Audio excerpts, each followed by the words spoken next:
आपके लिए खुला हुआ है। प्लीज सर, आप सादर आमंत्रित हैं।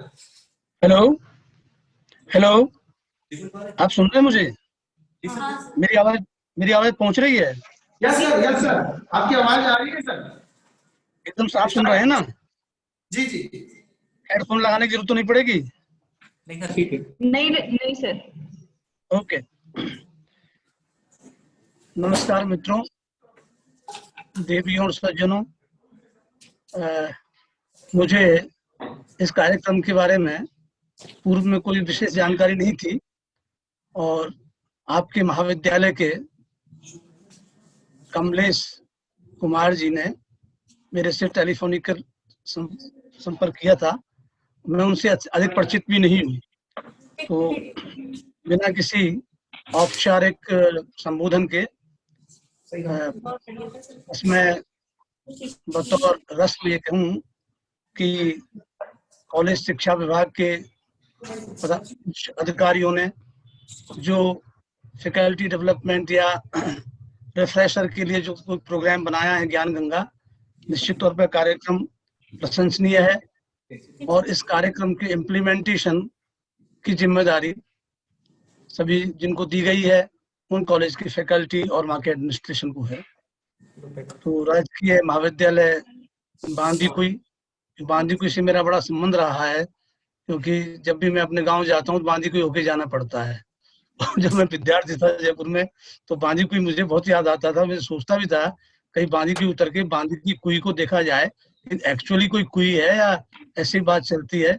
चलो, एक मौका मिला आपके साथ इंटरेक्ट करने का इस मॉडर्न मीडिया टेक्नोलॉजी के माध्यम से। बेहतर तो होता है कि फेस टू फेस मिलते, और मुझे ये दायित्व सौंपा गया कि मैं युगहीन भारतीय शिक्षा पर अपनी बात कहूँ, क्योंकि इस समय नई शिक्षा नीति आ चुकी है। 29 जुलाई 2020 को नई शिक्षा नीति घोषित हो गई और उस नीति को लागू तो अब देखिए किस तरह से फेज मैनर में होता है और क्या स्वरूप लेती है, लेकिन एक परिकल्पना की गई है, उसके आधार पे इसका विकास किया है। तो मैं यहाँ अपनी बात शुरू करूं तो ये तो हम मानते ही हैं कि भारत एक विकसित संस्कृति रही है, और विकसित नहीं, एक प्राचीनतम संस्कृतियों में से है जिस पर हमें गर्व है, और हमारी प्राचीनता हमें गौरव का अनुभव करवाती है। और प्राचीन भारत में भी जो ज्ञात स्रोतों से जो सूचनाएं मिलती हैं, उनसे इस बात का आभास होता है कि यदि हम आज के पश्चिमी देशों से हम तुलना करें तो निश्चित तौर पे हम लोग बहुत आगे थे। और प्राचीन विश्व की सभ्यताओं, जिनमें मेसोपोटामिया को सबसे पुराना कहते हैं, उसके साथ हमारी जो सभ्यताएं थी, जो सबसे पुरानी सिंधु घाटी की सभ्यता कहते हैं, उनके बीच में आदान प्रदान विभिन्न प्रकार से था, व्यापार के माध्यम से भी और तरीकों से भी। तो प्राचीन भारत की जो मैं देखते हैं वैदिक काल से एक व्यवस्थित शिक्षा प्रणाली विकसित होना शुरू होती है। उसके पहले भी है शिक्षा, उसके पहले भी लिपि तक भी है, किंतु सैंधव लिपि को पढ़ा नहीं जा सका और अभी उसके बारे में बहुत विस्तार से काम हुआ भी नहीं है। किंतु वैदिक काल से हमारे पास व्यवस्थित सूचनाएं और जो लिटरेचर हमें प्राप्त होता है संस्कृत का, उससे इस बात का हम एक इतिहास का निर्माण हमने किया है, जिससे हम ये जान पाए कि हमारा पास्ट कैसा था।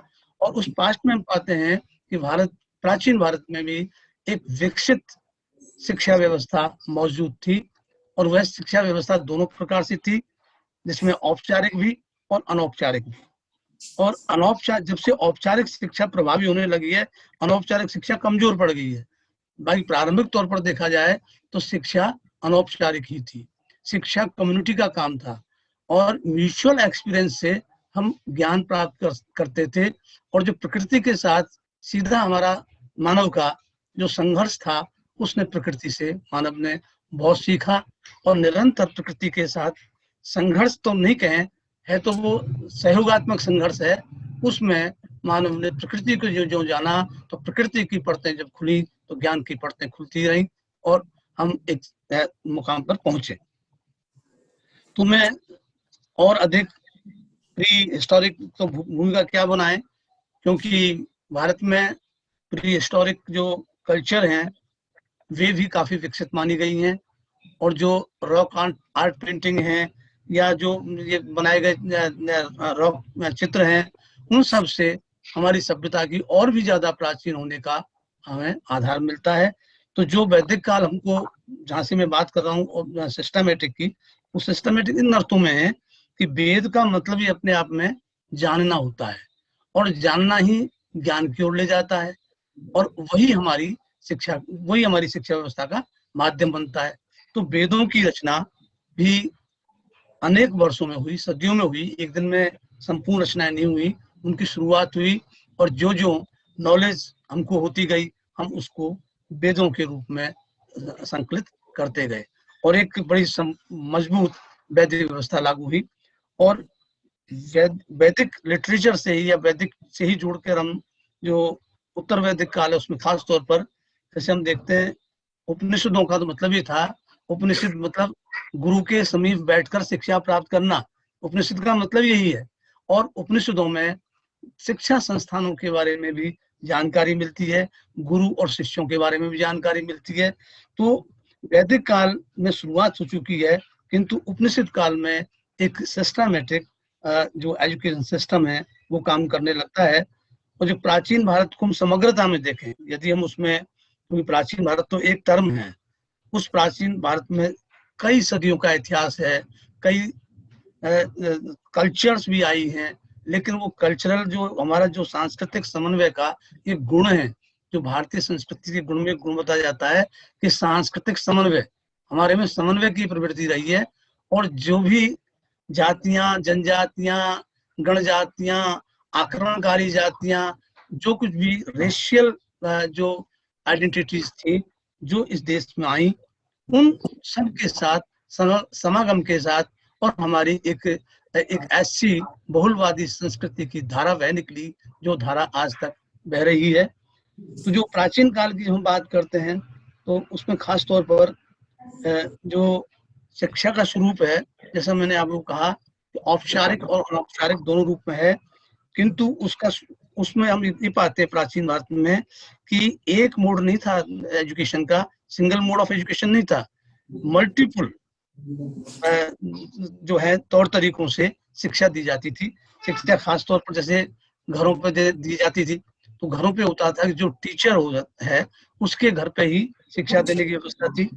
इसके अलावा मंदिरों ने शिक्षा का बहुत बड़ा कार्य किया है, क्योंकि मंदिर केवल धर्मस्थल नहीं थे, बल्कि वे ज्ञान स्थल भी थे, जहाँ आपके ऋषि मुनियों के जो रचनाएं हैं उनके ऊपर ज्ञान देना, जो दर्शन है, जो हमारे यहाँ की एथिक्स है, सबसे बड़ी जो हिंदुस्तान की जो विशेषता है, जो स्पेशलिटी है, वो हमारी एथिक्स है। हम जो नैतिकता जो है, नैतिक मूल्यों की जो स्थापना है, वो सब बातें जो हैं वो मंदिरों ने की। इसके अलावा औपचारिक पाठशालाएं जो होती थी, और उसमें अनेक तरह के वो हैं, लेकिन सबसे प्रमुख जो था वो गुरुकुल पद्धति थी।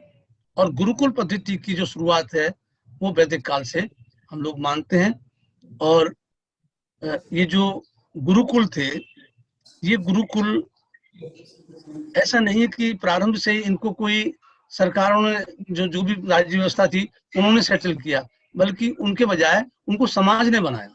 शिक्षा संस्थानों की जो शुरुआत है वो राज्य की ओर से नहीं, बल्कि समाज की ओर से हुई। और वैसे देखा जाए तो शिक्षा कायदे से तो राज्य का विषय ही नहीं है, किंतु राज्य होता है, उसकी पावर होती है। इसलिए अब जो हम देखते हैं आज शिक्षा क्या है, समाज पर कम निर्भर करती है और सरकार पर ज्यादा निर्भर करती है। और शिक्षा के स्वरूप में सरकार ही अपनी नीति, अच्छी नीति, बुरी नीति, राजनीति, जो कुछ भी है उसके लिए भी शिक्षा का उपयोग भी करती है। कोई भी सत्ता हो, वह सत्ता का प्राथमिक जो रुझान है वो समाज के प्रति नहीं है, बल्कि उनका है कि उनकी सत्ता कैसे और मजबूत बने और कैसे प्रचारित हो। तो अब क्या हुआ है कि दखल ये तो आज हम जो देखते हैं जिसमें नौकरशाह और राजनेताओं की जो मिली भगत है और वो किस तरह से शिक्षा में अनधिकृत प्रवेश करके उसे प्रभावित करती है, वो एक जो है दुखद पहलू हो सकता है हमारी शिक्षा का। लेकिन मैं वापस उस बारे में किसी को टारगेट नहीं कर रहा हूँ, बल्कि हम वर्तमान स्थितियों में रहते हुए जब प्राचीन भारत को जानते हैं तो हमको प्राचीन भारत की आदर्श शिक्षा व्यवस्था से हम लोग प्रभावित होते हैं। किंतु जो प्राचीन शिक्षा पद्धति है उसको आज अपनाना, उसको मतलब उसको रिविल्ट नहीं कर सकते, क्योंकि जो समय गुजर गया उसको आप रिप्ले नहीं कर सकते। इसमें रिप्ले का कोई ऑप्शन नहीं है, क्योंकि जो शिक्षा पद्धति प्राचीन भारत की थी तो उस समय की जो राज्य, समाज, अर्थव्यवस्था, सोच, जो भी थिंकिंग थी, वो सारा परिवेश अब बदल चुका है और हजारों हजारों वर्ष पीछे छूट गया है। किंतु इसका मतलब ये नहीं है कि हमारा पास्ट कोई व्यर्थ हो गया है, बल्कि वह पास्ट हमें गौरवान्वित तो महसूस करवाता ही है, साथ ही साथ हमें भविष्य की प्रेरणा भी देता है। और उस भविष्य की प्रेरणा जो हम प्राप्त करते हैं उसको ठीक है प्राचीन भारतीय पद्धतियों को, मूल्यों को एज इट इज तो हम नहीं कॉपी कर सकते, लेकिन अभी भी हम बदलते परिवेश में भी उन मूल्यों को किस तरह से शामिल करते हुए एक गतिशील शिक्षा व्यवस्था जो सोसाइटी की नीड को भी पैदा करे और एक ऐसी सोसाइटी का निर्माण करे जिसका हमारी तो यहाँ हमेशा ही रहा है हिंदुस्तानी या भारतीय व्यवस्था में, जहाँ दया, करुणा, प्रेम, शांति, अहिंसा, बुद्ध काल से जैनिज्म, बुद्धिज्म के काल से आप देखें, ये तमाम बातें जो हैं इनको हम आज भी, ये एथिकल क्वालिटीज हैं इंडियन कल्चर की, लेकिन अब ये एथिकल क्वालिटीज जो हैं दबती जा रही है, क्योंकि इनके ऊपर दूसरे पहलू ज्यादा प्रभावी हो रहे हैं और आदमी इतना ज्यादा स्वार्थी हो गया है कि वो सब कुछ पा लेना चाहता है, वो बहुत गेन चाहता है, श्रम करना कम चाहता है और अधिक लाभ कमाना चाहता है। कोई भी फील्ड ले लें उसका ये तरीका है।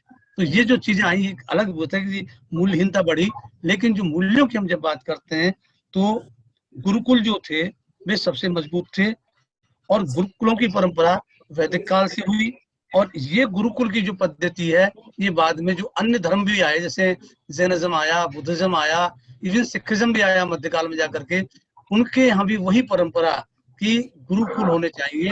तो शिक्षा का माध्यम गुरुकुल थे और गुरुकुलों में शिक्षा केवल साहित्यिक नहीं थी, केवल सैद्धांतिक नहीं थी, वो एक व्यावहारिक और जीवनोपयोगी होती थी। और मैं प्राचीन भारत की क्या बात करूं, आपको ये देखिए कि अंग्रेजों के आने के पहले तक जो गुरु, जो शिष्य हैं और गुरु उसका मूल्यांकन करता था और मूल्यांकन के बाद वो कहता था अब तुम इन विद्याओं में पारंगत हो गए हैं, अब आप जाइए और समाज सेवा में उतर जाइए, है ना, ज्ञानार्थ प्रवेश और सेवार्थ प्रस्थान।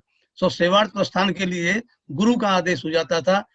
कोई भी डिग्री, प्रमाण पत्र, सनद देने की प्रथा मेरी जानकारी में अंग्रेजों के आने के पहले तो नहीं थी। आदमी को उसके ज्ञान, उसके कौशल, उसके जो भी काम है उनसे जाना जाता था और उस आदमी की पहचान प्रारंभ में गुरु परंपरा से होती थी कि किस गुरु के शिष्य हैं। यदि आप वैद्य बने हैं तो कहाँ से आपने वैद्य की शिक्षा ली, अगर आप ज्योतिषी हैं तो ज्योतिष की शिक्षा आपने कहाँ से ली, यदि आप साहित्य का काम करते हैं तो साहित्य की शिक्षा आपने कहाँ से ली, व्याकरण, दर्शन, गणित सब कहाँ से सीखा। तो ये जो है गुरु का जो गुरुकुल है, गुरुकुल, गुरु का कुल मतलब गुरु का वंश, तो गुरु का वंश केवल गुरु जी की पत्नी और उसके बच्चे नहीं थे, बल्कि जो गुरुकुल में शिक्षा प्राप्त करने वाले विद्यार्थी होते थे वे जो है एक तरह से मानस पुत्र हुआ करते थे गुरुओं का। गुरु उनको, जो गुरुओं के पास जो कच्ची मिट्टी आती थी उसको किस तरह गढ़ करके और एक कुशल बना करके समाज में उतार दिया जाता था। बड़ी आदर्श व्यवस्था थी और अधिकांश था जो मेजर एजुकेशन थी और जिसको मैंने कहा औपचारिक अनौपचारिक दोनों में ही गुरु शिष्य के संबंध बहुत ही ज्यादा घनिष्ठ होते थे और गुरु और शिष्य साथ साथ रहते थे। ज्यादातर गुरुकुलों में वो डे स्कॉलर वाली व्यवस्था नहीं थी, वो रेजिडेंशियल स्कूल्स थे अपने आप में, वो आवासीय विद्यालय थे जहाँ जो अध्ययन के घंटे हैं वो तो तय हैं ही, लेकिन 24 घंटे आपको एक वातावरण में रहना है जिसमें आपको अपने दैनिक कार्य करते हुए भी बहुत कुछ सीखना है। आश्रमों में अपने आप में आत्मनिर्भर हुआ करते थे। आश्रमों से ऐसा नहीं कि आश्रम केवल कहीं से दान दक्षिणा ही लेते थे, दान दक्षिणा भी नहीं लेते थे वो। उनका ज्यादातर काम तो इनको जो बच्चे होते थे उन्हीं को खेती भी सिखाएंगे, अनाज साफ करना भी सिखाएंगे, खाना बनाना भी सिखाएंगे, सफाई भी सिखाएंगे, झोंपड़ी बनानी, बिल्डिंग बनानी, जो जो आवश्यकताएं आश्रम की हैं वो सब शिष्यों के द्वारा करवाई जाती थी। ऐसे अनेक प्रकरण आते हैं जब गुरुजी अपने शिष्यों को से पहले कहते हैं ये यहाँ पे आश्रम बनाना है, ये लकड़ी काटो, मिट्टी खोदो, ये बिल्डिंग बनाओ, ये छत डालो, और वहां पे वो अपना भाई ये आवास के लिए जगह चाहिए, ये संगोष्ठी के लिए चाहिए, ये कल्चरल प्रोग्राम के लिए चाहिए, उन सब का निर्माण करवाया। और फिर गुरु ने हुक्म दिया कि अब इसको, जब वो शिक्षा पूरी हो गई, इसको खत्म कर दो।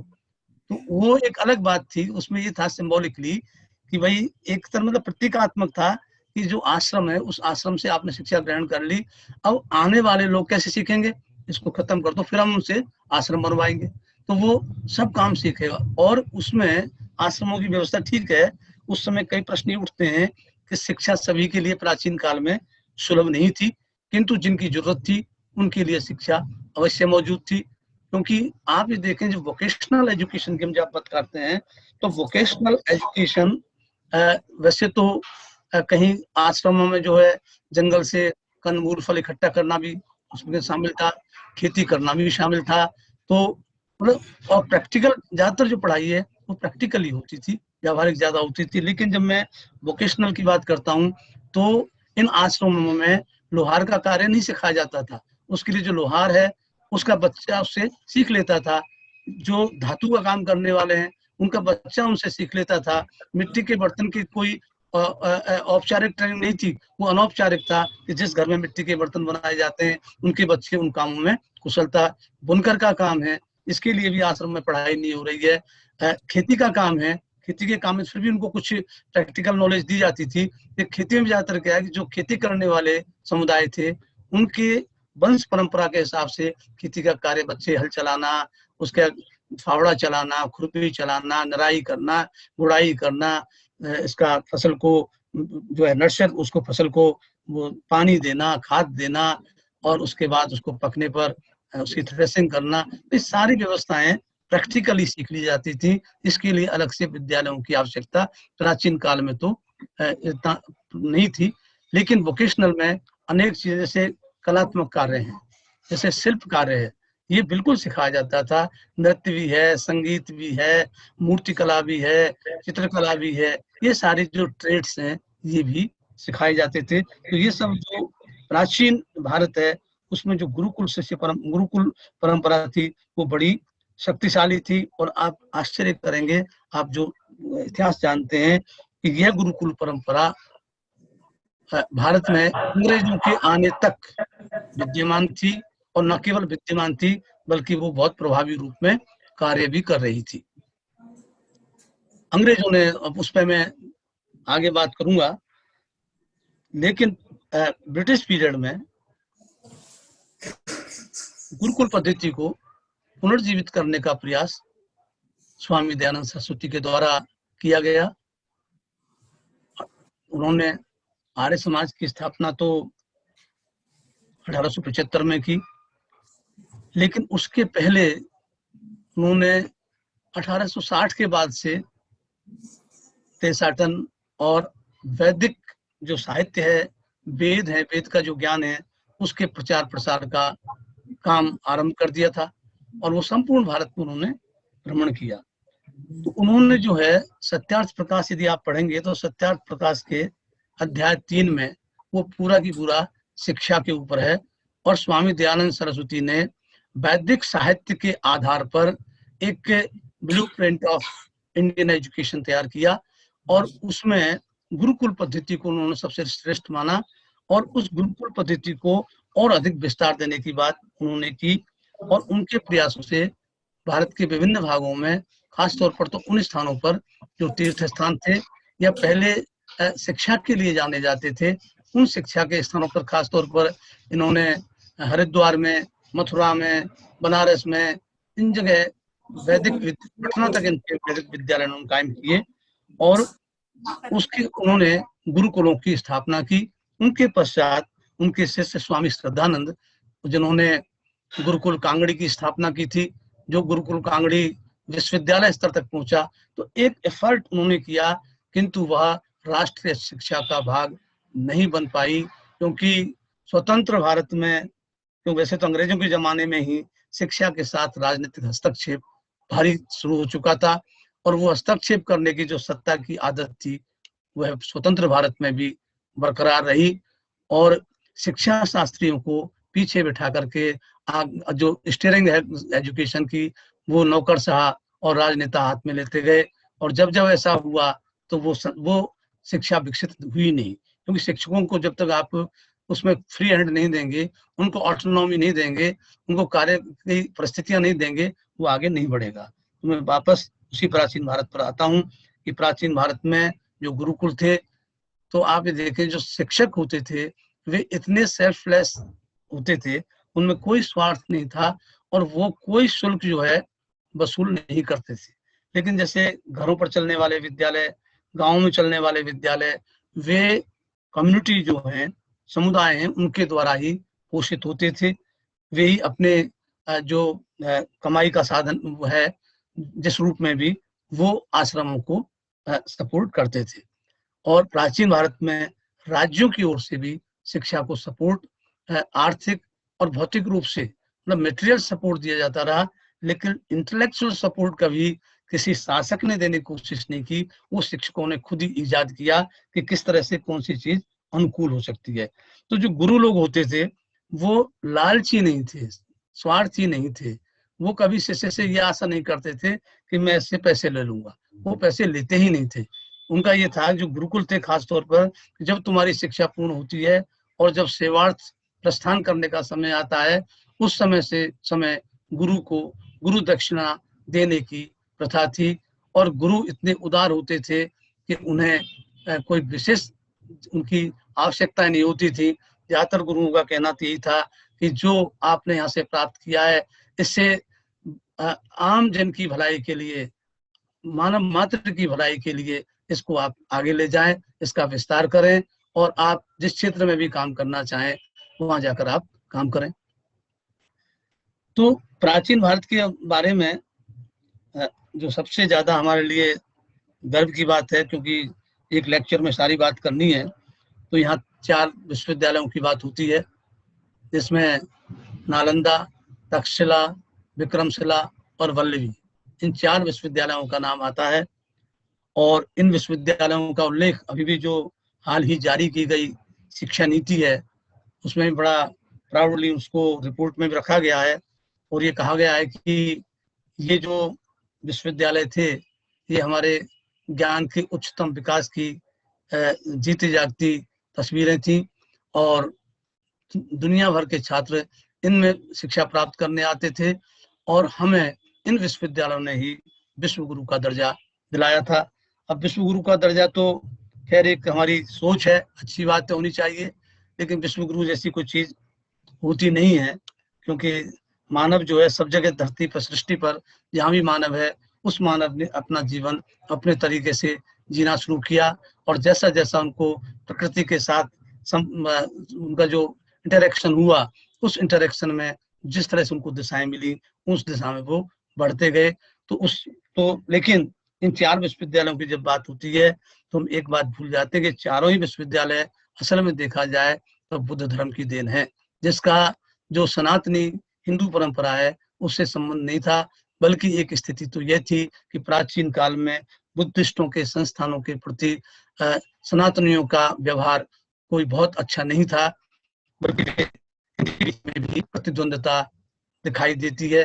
जैसा आप जानते हैं कि जब मौर्य काल, इसमें बुद्धिज्म का मैक्सिमम डेवलपमेंट होता है, और उस समय आप देखें कि जब शुंग आज आए तो शुंगों के टाइम में थोड़ा सा बुद्धिज्म और ब्राह्मणिज्म के बीच में कॉन्फ्लिक्ट की स्थिति आती है, किंतु भारतीय जो धर्म है उनकी मूल धारा एक है, और उसमें कहीं 19-20 का फर्क है, क्योंकि ये मानते हैं हम लोग कि 6वीं शताब्दी ईसा पूर्व में जो 2 धर्म आए, ये दोनों धर्म जो है बहुलवादी संस्कृति के पोषक थे और उन्होंने संस्कृत के स्थान पर प्राकृत और पाली जैसी जन भाषाओं का प्रयोग किया, जिससे उनकी लोकप्रियता तो बढ़ी ही, साथ ही साथ जो आम आदमी था उसको अपनी भाषा में ज्ञान प्राप्ति का जो है एक साधन किसी न किसी रूप में प्राप्त हुआ, चाहे वो क्योंकि वाचन, श्रवण और दृश्य, इन माध्यमों से हम लोग शिक्षा प्राप्त करते हैं। तो अनेक बार हम लोग दृश्य भी नहीं देखते, लिखते भी नहीं है, लेकिन सुन करके भी ज्ञान प्राप्त करते हैं, सुनकर भी शिक्षा प्राप्त करते हैं। तो ये जो इन जैनिज्म और बुद्धिज्म का जो उदय है वो भारतीय संस्कृति को उसने और विस्तार दिया और उसमें जो है सहिष्णुता को बढ़ावा दिया और लार्जर समुदाय को आपस में जोड़ने का कार्य किया। तो जो ये विश्वविद्यालय हैं, ये विश्वविद्यालय बड़े महत्वपूर्ण थे, किंतु इनके नष्ट होने के अनेक कारण हैं। कुछ के बारे में पता ही है कि तुर्कों ने जो आक्रमण किए, तो आप ये देखें कि जब 11वीं सदी में, वैसे तो 8वीं 9वीं सदी से मुसलमानों के अभियान और आक्रमण भारत की तरफ होने लगते हैं, किंतु सबसे सशक्त जो था वो महमूद गजनवी का ही आक्रमण था, जब उसने सोमनाथ का मंदिर तोड़ा था। और उसके बाद भी यहाँ के मंदिर, शिक्षा संस्थान और यहाँ की संस्कृति और ग्रंथ भी उनके शिकार हुए। किंतु भारतीय संस्कृति इतनी बलशाली थी कि उसको वे लोग उससे ज्यादा दिन मुकाबला नहीं कर पाए, बल्कि उन्हें भारतीय धर्म और दर्शन और शिक्षा उसके साथ में अपना तालमेल बैठाना पड़ा। और वो इनिशियल ये जो 12वीं सदी के आक्रमण है, ये इसका क्रम जो है जैसे 13वीं सदी तक भी चलता है, खिलजियों के टाइम में भी हुआ है विध्वंस, लेकिन फिर भी विध्वंस कोई मास स्केल पर नहीं था, क्योंकि ये आउटसाइडर्स थे। जब वो आए तो आकर के उन्हें अपने पांव जमाने थे। सबसे बड़ी बात क्या थी कि ये एक विकसित अपनी संस्कृति लेकर के आए थे। इसके पहले भी बाहर से बहुत लोग आए हैं। वे क्या है कि उनकी पद्धति किसी भिन्न नहीं थी सांस्कृतिक, कि वो यहाँ उनका समायोजन ना हो सके। उन्होंने भी आसानी से यहाँ की संस्कृति को अपनाया और यहाँ के लोगों ने भी भारत के लोगों को बड़े आसानी से अपनाया। लेकिन जो तुर्क आए, वो तुर्क एक संस्कृति लेकर आए और उस संस्कृति को बढ़ावे के लिए धर्म प्रचार आदि की बात भी चली। किंतु जो प्राचीन ये जो विश्वविद्यालय हैं, इनके नष्ट होने का एक बड़ा कारण जो है गैर बुद्धिस्टों का इनके प्रति जो सद्व्यवहार नहीं रहा। क्योंकि बुद्धिज्म आज आप देखिए एक बार दुनिया का सबसे विशाल था और जो हमको विश्व के स्तर पर पहुंचाया वो बुद्धिज्म ही था। क्योंकि जो विद्यार्थी यहाँ शिक्षा प्राप्त करने आते थे वो कोरिया से, चीन से, जापान से, इंडोनेशिया से, लंका से, इधर जो है आपके वेस्टर्न ये जो एशिया से, तो ये जो आते थे अधिकांश में, क्योंकि इनमें वैसे तो सभी विषय उच्चतम विषय पढ़ाए जाते थे, लेकिन मूल रूप से ये बुद्ध दर्शन और बुद्ध धर्म के बारे में ये शिक्षा देते थे। तो उन्हीं की शिक्षा प्राप्त करने के लिए यहाँ लोग दूर दूर से आते थे। और जब आते थे तो यहाँ वो आयुर्वेद भी सीखते थे, तो वो यहाँ पे मेटलर्जी भी सीखते थे, वो यहाँ पे मैकेनिकल इंजीनियरिंग भी सीखते थे। यहाँ पे सब कुछ वो फिर लर्न करते थे, जैसे उनके इंटरेस्ट होता था उस तरफ वो मुड़ करके अपना आगे बढ़ सकते थे। तो अब मैं जो आगे बात करना चाहता हूँ, थोड़ा सा बात कहूँगा कि ये जो मध्यकाल है, इस मध्यकाल बड़ा लंबा है और मध्यकाल को हम जिस रूप में देखते हैं कि इसमें बाहर से आक्रमणकारी आए, हमारे जो ऊपर सांस्कृतिक हमले हुए, ऐसा कुछ नहीं है। वो हमले बहुत सीमित थे, क्योंकि इतना विशाल भारत था, विशाल यहाँ की संस्कृति, साहित्य, शिक्षा सब कुछ थी कि उसे इस तरह के आक्रमणकारी मिटा नहीं सकते थे।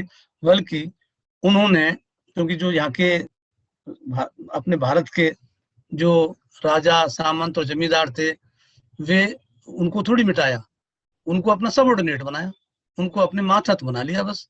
बाकी चाहे वो दिल्ली सल्तनत का काल हो और चाहे मुगल काल हो, उसमें यह है कि जो यहाँ के लोक शक्तियां थी उनको जो है अपने मातहत किया, लेकिन मातहत करके उनको कभी इस्लाम में परिवर्तित नहीं किया, राजपूतों का कोई इस्लाम में परिवर्तन नहीं किया, राजाओं का और सामंतों को उनकी जो भी सांस्कृतिक पवित्रता थी उसको भी ध्यान में रखते हुए इन्होंने नीति बनाई। कभी कभी कोई कठोर मुस्लिम शासक आया, लेकिन वो मुस्लिम शासक की कठोरता अधिक समय नहीं चल सकी, क्योंकि बहुसंख्यक यहाँ जिस संस्कृति के उपासक थे उनको बदलना कोई आसान नहीं था।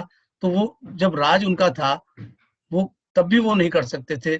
तो आप समझ लीजिए कि ऐसे कोई भारत की जो हस्ती है उसको मिटाना इतना आसान नहीं है। इसको तो आप देखें कि मध्यकाल में फिर एक जो हमारी गुरुकुल पद्धति चल रही थी, जिन गुरुकुलों को या जिन शिक्षा संस्थानों को मंदिरों का, राजाओं का, सामंतों का और जमींदारों का समर्थन रहता था, और साथ ही साथ जो कम्युनिटीज हैं, सामाजिक समुदाय हैं, उनसे सपोर्ट निरंतर मिलता रहा। तो जो हमारी प्राचीन शिक्षा पद्धति थी वो बिल्कुल चलती रही। उसके समानांतर एक जो है इस्लामिक शिक्षा की व्यवस्था शुरू होती है, और इस्लामिक शिक्षा में खास तौर पर उनका भी प्राथमिक उद्देश्य तो इस्लाम की शिक्षा ही देना था, और लेकिन उच्च स्तर पर और दूसरी वोकेशनल और दूसरी संस्कृतियां, दूसरे इतिहास, दूसरी दुनिया के बारे में भी जानकारी दी जाती थी।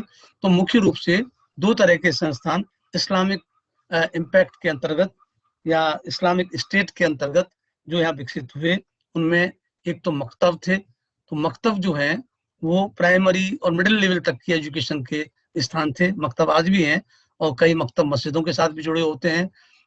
कई जगह जो है ये जो मज़ारों के साथ भी कहीं जुड़ जाते हैं। मकतब प्राइमरी एजुकेशन है, और हायर एजुकेशन के लिए मदरसे, मतलब विद्यालय शिक्षा मकतब और उच्च शिक्षा मदरसे। तो मदरसे और मकतबों का उदय होता है। और सबसे बड़ी बात, वैसे तो हमारे यहाँ भी पुस्तकें थी, ग्रंथ होते थे, लेकिन ग्रंथालय बहुत बड़े नहीं हुआ करते थे। ज्यादातर ग्रंथ गुरुओं के घरों पर रहते थे, शिष्यों के घरों पर भी रहते थे।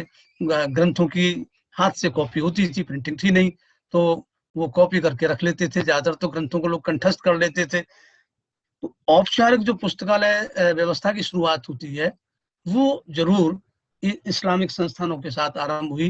जैसे कि आप कई बार जब हम वो दिल्ली सल्तनत पढ़ते हैं और खिलजियों के बारे में पढ़ते हैं तो कहते हैं ना, जो सीढ़ियों से गिर के मर गए जलालुद्दीन खिलजी, जो जिस तरह भी था।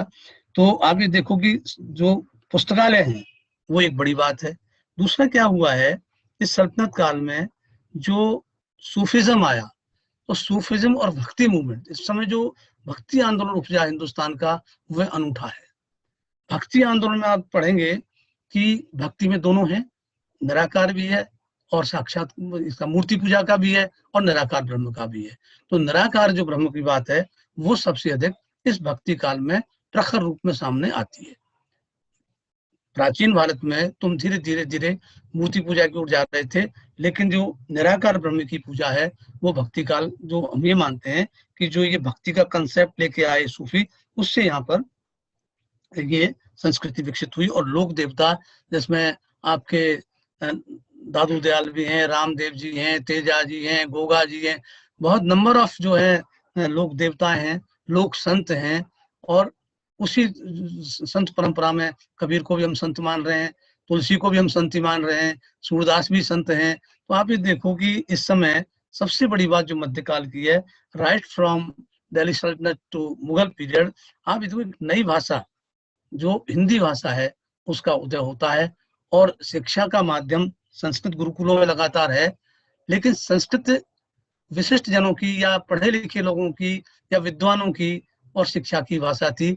आम जन की भाषा मेरी याददाश्त में ये हिंदुस्तान में नहीं रही, क्योंकि जब 6ठी शताब्दी ईसा पूर्व ये जो करते हैं जैनिज्म बुद्धिज्म जब आता है और ये अपने धर्म प्रचार और प्रवचनों में पाली और प्राकृत का उपयोग करते हैं, तो पाली और प्राकृत के माध्यम से ये धर्म लोकप्रिय हुए। ये हम इतिहास में पढ़ाते भी हैं।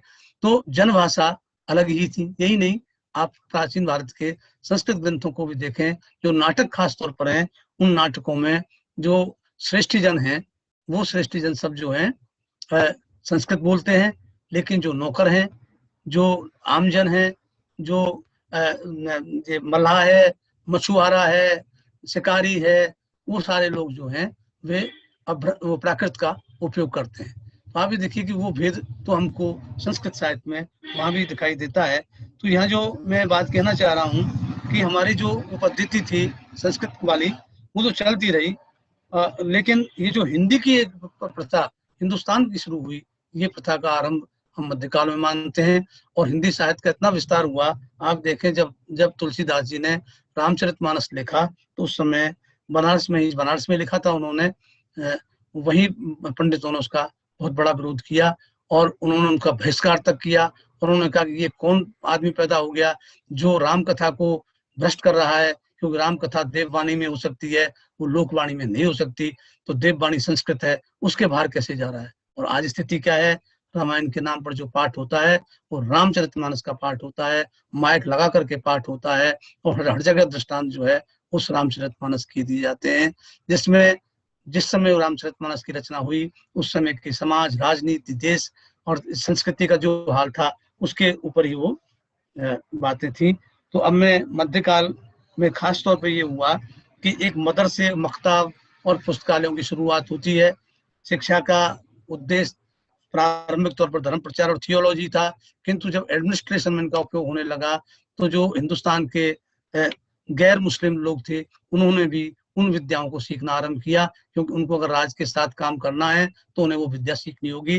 जैसे अंग्रेजों के आने के बाद अंग्रेजी राज की तो जरूरत थी हमारे लोगों की, तो हमने अंग्रेजी सीखी, हम अंग्रेजी में पारंगत हुए। तो इस समय क्या है कि अब जो गैर मुस्लिम समाज था हिंदुस्तान का, उसमें भी पर्शियन और अरबी भाषा का भी ज्ञान होने लगा। और जो इस्लामिक थियोलॉजी है, इस्लामिक जो एथिक्स है, उसकी जानकारी भी उनको मिलने लगी। जब प्रबुद्ध वर्ग इस्लाम के संपर्क में आया तो इस्लाम के जो अच्छाइयाँ थी उन्होंने प्रभावित किया। तो इस्लाम और हिंदुस्तान की जो दर्शन है, भारत का जो दर्शन था, उसके बीच में जो समागम हुआ, उस समागम से एक गंगा जमुनी संस्कृति ने जन्म लिया, जो हमारी बहुत बड़ी ताकत के रूप में इस विश्व में आज भी पहचानी जाती है। तो एक और खास तौर पर जब मुगल आते हैं, क्योंकि वैसे तो सल्तनत काल में भी दिल्ली तो एक बहुत बड़ा केंद्र शिक्षा का बना ही, उस केंद्र में जो सूफी संत निजामुद्दीन औलिया और उसके खुसरो ने तो हिंदी साहित्य को बहुत रिच बनाया, समृद्धि प्रदान की।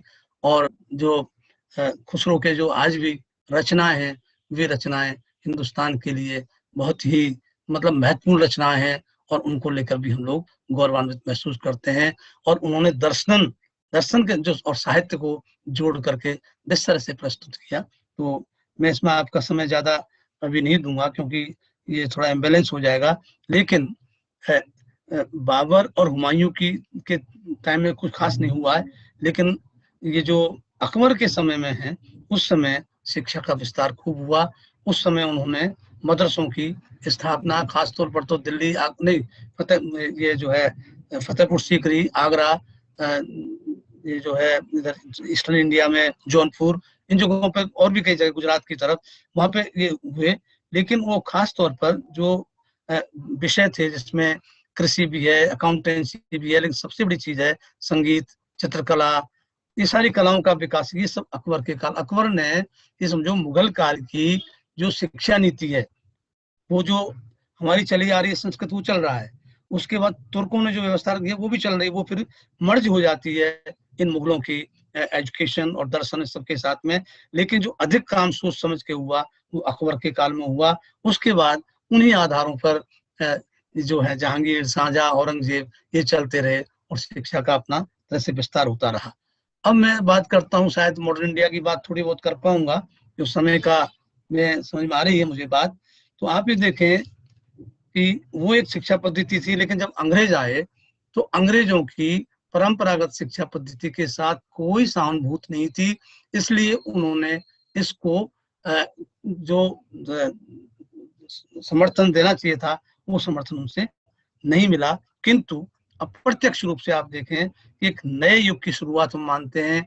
पश्चिम के जो सोसाइटी हमसे बहुत आगे बढ़ चुकी थी, क्योंकि पुनर्जागरण और धर्म सुधार आंदोलन के बाद औद्योगिक क्रांति की जो राह उन्होंने पकड़ी थी, उससे वहां उनके यहाँ ज्ञान के दरवाजे बहुत अधिक विस्तृत हो गए थे, ज्ञान भी बहुत विस्तृत हो गया था, और हम उनकी तुलना में थोड़ा पीछे रह गए थे। तो पश्चिमी शिक्षा कई मायनों में ठीक भी थी, लेकिन इसकी शुरुआत भी अंग्रेजों ने एक अलग तरीके से की और सिस्टमेटिक की, जब उन्होंने सबसे पहले 1784 में ये इनका नाम आता है सर विलियम जोन्स का, जिन्होंने एशियाटिक सोसाइटी ऑफ बंगाल की स्थापना की, और उसके माध्यम से भारतीय इतिहास और संस्कृति को व्यवस्थित रूप से जानकर अंग्रेजों के बीच में अपने लाभ के लिए प्रचार करने का कार्य उसने किया। और उसके पश्चात हम देखते हैं 1800 में ये जो है फोर्ट विलियम कॉलेज की स्थापना होती है। इस समय जो है एक जो साम्राज्यवादी गवर्नर जनरल है, ये जो है लॉर्ड वेलेस्ली, उन वेलेस्ली के काल में ये ये जो आपका फोर्ट विलियम कॉलेज की स्थापना होती है, और इनके माध्यम से जो ब्रिटिश ऑफिसर्स आते थे उनको भारतीय शिक्षा, भाषा, संस्कृति, इतिहास, दर्शन, इन सब का ज्ञान कराया जाता था, ताकि वे प्रशासक उन चीजों में निपुण होकर के यहाँ के लोगों के साथ उन पर शासन कर सकें। लेकिन जो आगे हम देखते हैं कि इसके समानांतर जो व्यवस्था शुरू होती है हिंदुस्तान में, वो लगभग 1815 से जब राम मोहन राय एक अलग शिक्षा, ठीक है, वो पश्चिम शिक्षा के समर्थक हैं, लेकिन उन्होंने भारतीय जो तत्व है शिक्षा का, उसको स्थापित करने के लिए उसके बाद केशव चंद्र सेन, ईश्वर चंद्र विद्यासागर, इधर हम पश्चिमी भारत में आते हैं तो महात्मा फूले, जस्टिस रानाडे, बहुत ऐसी हस्तियां हैं जिन्होंने समानांतर अंग्रेजों के साथ साथ अपनी भारतीय शिक्षा की बात भी की। और 1835 में, जैसा आप जानते हैं, लॉर्ड मैकॉले मिनट्स, जिसने हमारी शिक्षा की आधारशिला रखी, वो 1835 में तो तुरंत प्रभाव से कुछ नहीं हो पाया। उसको जो अमली जामा पहनाया गया वो 1854 में ये जो वुड डिस्पैच है, वुड डिस्पैच से वो शुरू होता है, और वुड डिस्पैच से ही स्कूली शिक्षा का भी, विश्वविद्यालय शिक्षा का भी, और उसी ने हमको उसी के बेसिस पर 1857 में हिंदुस्तान में 3 आधुनिक विश्वविद्यालयों की स्थापना होती है, जिनमें कलकत्ता, मद्रास और बंबई, ये 3 जो प्रेसिडेंसीज थी, इन प्रेसिडेंसी शहरों में 3 विश्वविद्यालय स्थापित उसके बाद हुए हैं। तो जो मैं खास बात करना चाहता हूँ कि भाई ये जो वुड डिस्पैच है वो हमारे शिक्षा व्यवस्था का एक मील का पत्थर है, और बड़ी रोचक जानकारी मैं आपको दूं, ये बहुत बढ़िया है कि इस वुड डिस्पैच में भी जहाँ रोजगारोन्मुख शिक्षा की बात कही गई है, जहाँ आत्मनिर्भरता की बात कही गई है, ये दोनों की दोनों बातें आज 2020 में हमारी नई शिक्षा नीति में भी शामिल हैं। तो समझ नहीं आ रहा कि 1854 से लेकर 2020 तक ये जो आत्मनिर्भर और रोजगारोन्मुख शिक्षा की बात होती रही, वो कहाँ खो गई, हम उसे कहीं क्यों नहीं ढूंढ पाए, हम आज भी उसी के पीछे लगे हुए हैं। तो आप ये देखिए कि मेरा प्रेजेंटेशन तो बड़ा है, अभी उसको मैं ज्यादा बड़ा नहीं करना चाहूंगा, लेकिन 1854 में ये वुड डिस्पैच से शुरू हुआ।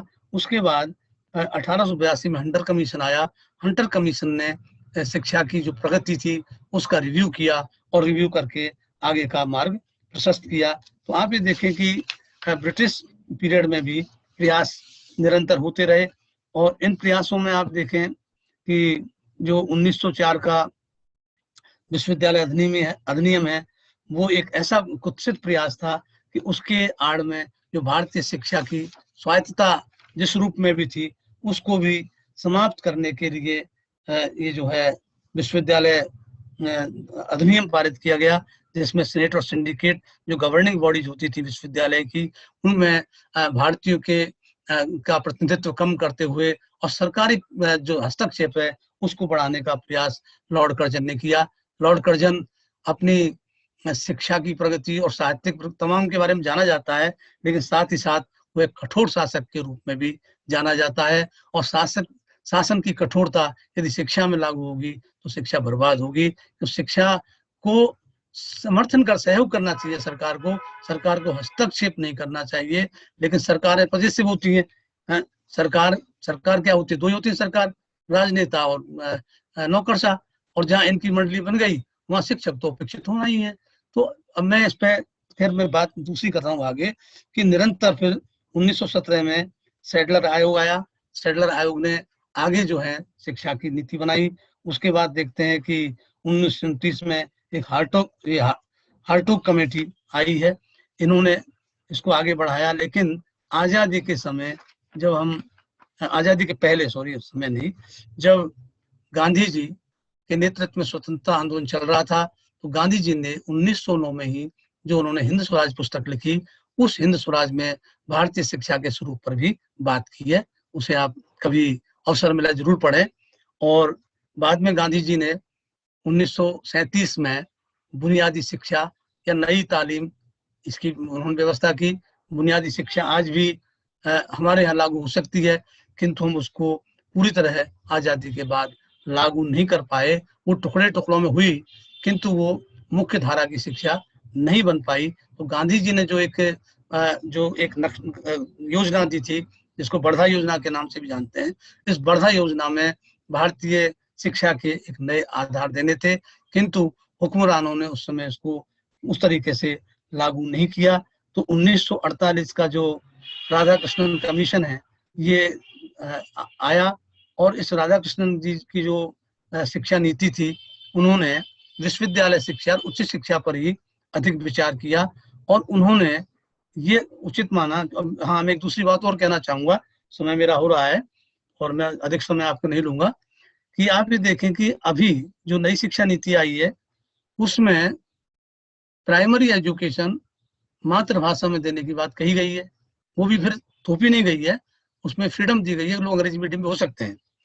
तो आप ये देखें कि ये बात तो वुल डिस्पैच में सबसे पहले की गई कि प्राथमिक शिक्षा तो अनिवार्य तौर पर होनी ही मातृभाषा में चाहिए, और उस मातृभाषा का मतलब क्षेत्रीय भाषा जो है, उसकी स्थानीय भाषा, उसके घर की भाषा, कोई भाषा हो सकती है। और आज भी हमको 2020 में भी यही कहना पड़ रहा है। तो आप देखो, ये तो जो अंग्रेजी के समर्थक थे, उन्होंने भी कहा कि उसमें होनी चाहिए, और वो कह रहे थे हाई स्कूल लेवल पर एंग्लो वर्नाक्युलर एजुकेशन चलती थी, जिसमें अंग्रेजी और स्थानीय या स्वदेशी भाषाओं का प्रयोग हो, और कॉलेज स्तर पर अंग्रेजी मीडियम की बात की थी। लेकिन अभी भी 1948 में भी कॉलेज स्तर पर भी अंग्रेजी मीडियम की बात को नकार नहीं सके, किंतु हाँ, ये कहा भविष्य में इस ओर हम बढ़ सकते हैं। और इसके पश्चात जो और जो नीतियां बनी, जिसमें ये आपका मुदालियर आयोग है, जिसने स्कूल शिक्षा पर विचार किया, और सबसे जो प्रमुख बात हुई आजादी के बाद, वो था कोठारी कमीशन 1864 से 66 वाला, और उसमें व्यापक तौर पर शिक्षा के विस्तार की बात की गई, और उसमें हिंदी माध्यम से उच्च शिक्षा तक के प्राप्त देने की भी बात की गई। तो वो एक मील का पत्थर था। उसी के आधार पर 1968 में श्रीमती इंदिरा गांधी ने राष्ट्रीय शिक्षा नीति जो है, राष्ट्रीय शिक्षा नीति की पहली राष्ट्रीय शिक्षा नीति आजादी के बाद, उसकी एक घोषणा की। और 1968 के बाद जो शिक्षा नीति आरंभ हुई, उसका जो है रिव्यू 1986 में से बीच बीच में और कमेटी वगैरह बनते रहे, चलते रहे, किंतु उसका जो बड़ा रिव्यू हुआ है वो आपके 1986 में नई शिक्षा नीति के तहत, नई शिक्षा नीति, राष्ट्रीय शिक्षा नीति, उसको भी नैप कहते थे, नेशनल एजुकेशन पॉलिसी, वो जो है राजीव गांधी जब प्रधानमंत्री थे तब आई। उसके पश्चात फिर उसके बाद कुछ समय बाद एक मूर्ति कमेटी आई। उस मूर्ति कमेटी ने कुछ और संशोधन करवाए 92-93 में। उसके बाद प्रोफेसर यशपाल कमेटी आई, और प्रोफेसर यशपाल ने जो 1909 में अपनी एक और रिपोर्ट दी थी, उसके आधार पर शिक्षा का अधिकार का अधिनियम पारित हुआ। तो इस तरह हम शिक्षा के क्षेत्र में आगे बढ़े, और अब 2020 में जो नई शिक्षा नीति है, जिसकी घोषणा हुई है, और कार्यान्वित सबसे प्रमुख जो उसमें कहा गया था कि जो मंत्रालय है, इस मंत्रालय का नाम ministry of human resource development के स्थान पर शिक्षा मंत्रालय कर दिया जाए, तो वो तो लागू हो गया। तो नाम परिवर्तन तो आसान काम है, ज्यादा मुश्किल नहीं है। उसमें तो एक आपको निर्णय करना है और आप नाम बदल दीजिए, क्योंकि उसमें ना तो कोई पेडागोगी चाहिए, ना उसमें कहीं कोई पद्धति की बात है, और ना उसमें कोई धन की बात है। अब ये है कि जो योजना बनी है उसको कितने संसाधन कैसे मिलते हैं, और उनकी कार्यान्वित फेज मैनर में किस तरह से होती है, क्योंकि जब डिले होने लगता है या लंबी अवधि में उसको लागू करने की कोशिश करते हैं तो क्या होता है कि उसका जो मिशनरी झील जो होती है वो झील खत्म होती है। तो अब देखते हैं कि ये किस तरीके से लागू होती है। और अभी जो नई शिक्षा नीति आई है उसमें फिर से गुरु की प्रतिष्ठा को जो भारतीय शिक्षा में था उसको कायम करने की बात की है, क्योंकि गुरु का महत्व तो प्राचीन काल में बहुत ज्यादा था, लेकिन मध्यकाल में जो ये संत हुए, भक्त हुए, जो ये रचनाकार हुए, उस समय गुरु की महिमा जो है सबसे ज्यादा, क्योंकि खालसा पंथ तो पूरा ही गुरु के ऊपर निर्भर करता है, दादू पंथ पूरा गुरु के ऊपर निर्भर करता है।